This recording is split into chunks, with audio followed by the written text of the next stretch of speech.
cool. So you go back and forth between Australia. Yeah. It's a long trip. It's a long trip, but you know, we once again we also kind of had a group of people, as I mentioned to you, who just try to sort of globally through the science, through let's say most of a. Are you a scientist or what? I'm a medical doctor by the trade. Oh, you're a medical doctor. But I'm interested in all kind of, you know, I did my masters in religious study. I try to understand, you know, what drives this. Well, basically, we try to understand, I think, mostly, what is the purpose of our life? You know, that's the main question of our newspaper, and that is the main global question, which I think every human being sooner or later seriously starts asking, why I'm here.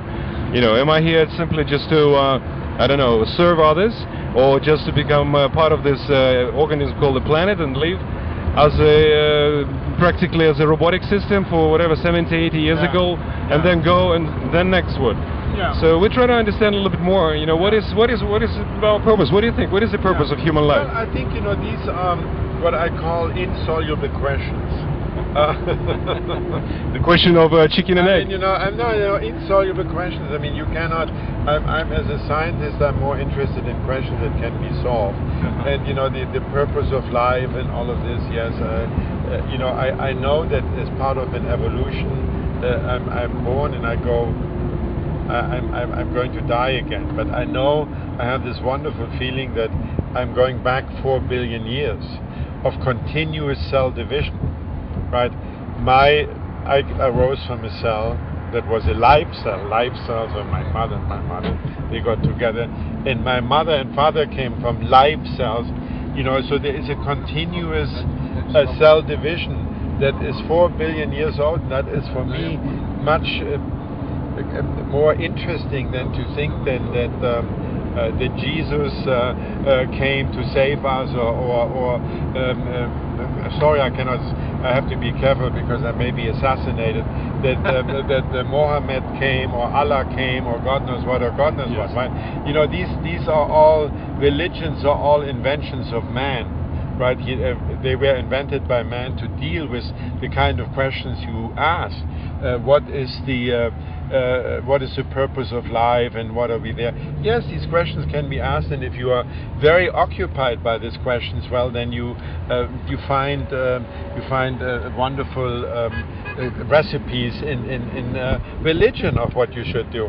But I think this is a fairly insoluble question, and therefore I'm not occupying myself with this question.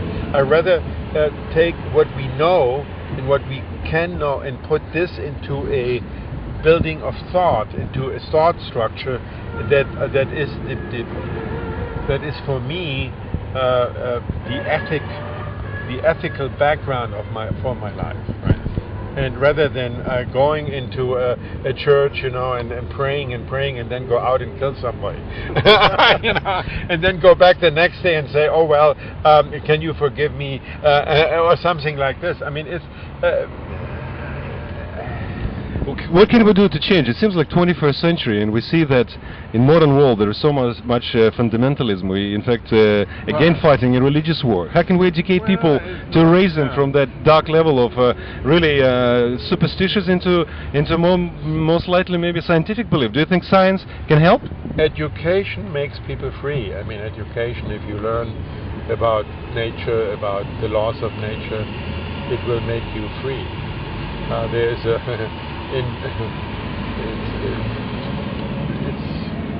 and if you educate people and everybody would know what I was just describing to you, maybe they would look at death in a different way. Maybe they would look at the purpose of life in a different way. And they would.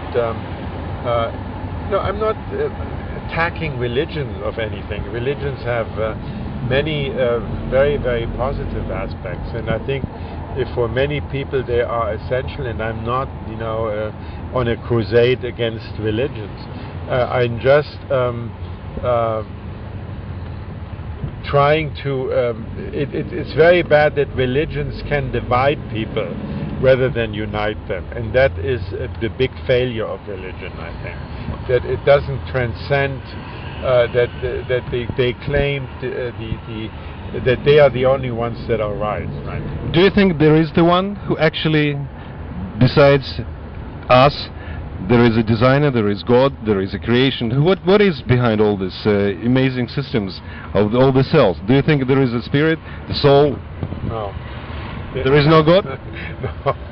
There is, as I said, God was made by man. Invention of man. Invention of man. An invention of man. And it's to deal with the unknowns, the uncertainties. And you know, I've nothing against it. But there were many religions, you know, in molecular biology you have the term of half-life. You know, a molecule decays, or you know, or an enzyme only lives for a certain time and then it is degraded. And I think religions also are going to have a limited lifespan. Look, we already had many religions that don't exist anymore, and we don't know how long the religions that are presently around will still be around in 5,000 years from now.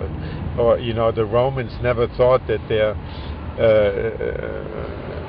their religion would sort of disappear, right? And it has disappeared. And, well, of course, Christianity has been around for a long time. Judaism has been around for even longer. Islam has been around more recently. But there are new religions. Look, the Mormons. The Mormons only came, you know, and God knows, maybe in 1,000 years everybody will be Mormon. I don't know. I mean, I don't think you will be. At least those who need religion. I don't need it. I mean, but I'm not against it. I appreciate the necessity of religion for many things. For many things, dramatic events. If somebody dies, or if you have it's always nice to go to God and all of this sort of thing. But well, so where do we? First of all, my question is: so what do you, in your opinion, is the most prominent law of nature? I mean, what is the biggest law we need to learn about? I mean, what do you? Well, I mean, the first thing that one talking about religion. Because it looks like that I'm you know, somebody who's against religion. But I would like to remind you that I gave my Nobel Prize money for the reconstruction of a church and of a synagogue, and I also gave something for a mosque, right? So, I mean, you know, people thought I'm extremely religious. I'm not. I appreciate the culture. I appreciate the spiritual values, the positive, the many positive aspects that religions have contributed. Think about education, the schools, the schooling of hundreds of years ago. Many times it was carried by religious schools. Of course, you could argue that they indoctrinated people, well, fine. But you know, they gave rise to people like Mendel or great scientists. Now, coming back to your second question, what is the law of nature that we have to learn? Well, we don't know all the laws of nature yet. We still have to learn, and you know, it's. I'm not sure whether we will know everything. In your opinion, what should we know? Most important. It seems like, you know, well, we should. You know, it's difficult to say what we should know.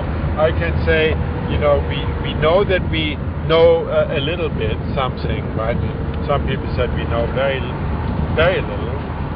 But I think if you look at what mankind accumulated in knowledge in the last couple of 100 years, it's quite impressive. And hopefully this trend will continue. We will learn more about our surroundings, physics, you know, to explain more things on matter, on life, on the universe, on the history of the universe, and so on and so on. There are many things that we don't know. But from what we know, like, you know, you look at the microscope, you see nature every day, 6 days a week. I mean, what is the main law which drives biological modules? You know, what do you think? What is this law? Well, there are laws. You mentioned sharing before, you know. Yeah. Well, there are, you know, I don't know what laws you want to really. There are the laws of evolution, if you want to, right? Yes, that's We're interested, for example. Selective. There's selection of the fittest, or the survival of the fittest. Okay, Professor, let's put it like this way.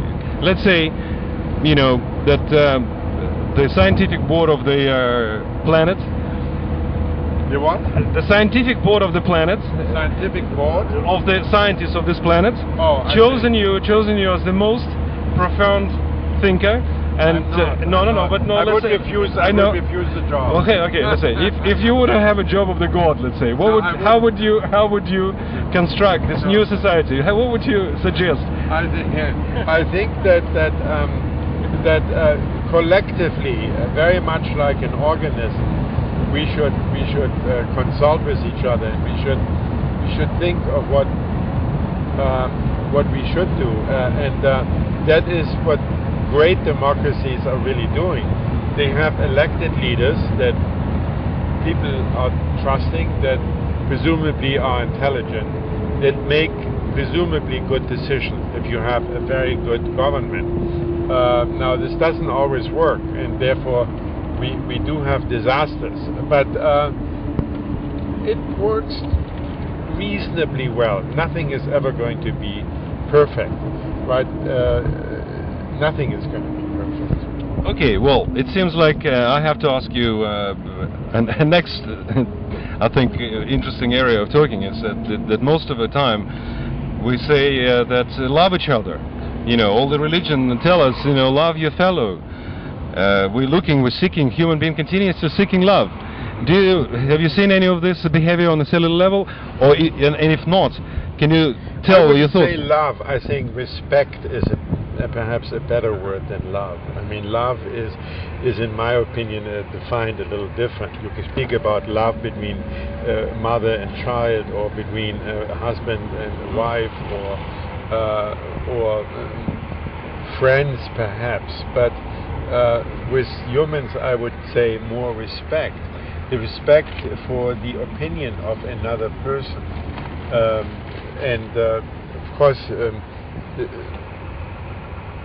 the opinion, if it is destructive, and if it can be judged to be destructive, then you don't have to have respect for that opinion, but you should try to correct the destructive opinion, and that you can only do through education. So for me, education is the top priority in human activities. The absolutely top priority is education. And in your opinion, which are the most important areas of science we should really teach our new generation kids? What do they need in order to survive, in order to evolve? Well, there are so many things that you can teach, and the problem is that there are not enough good teachers who can transmit knowledge very easily. It's an art to transmit knowledge and to excite people, because you have to get into the brain, and you have to excite people, and it's not always very easy to do that, and it takes a tremendous amount of effort, and we know all this from school. We had some teachers who were very good, who inspired us, and we had some teachers who bored the hell out of us, right? And so I don't know how we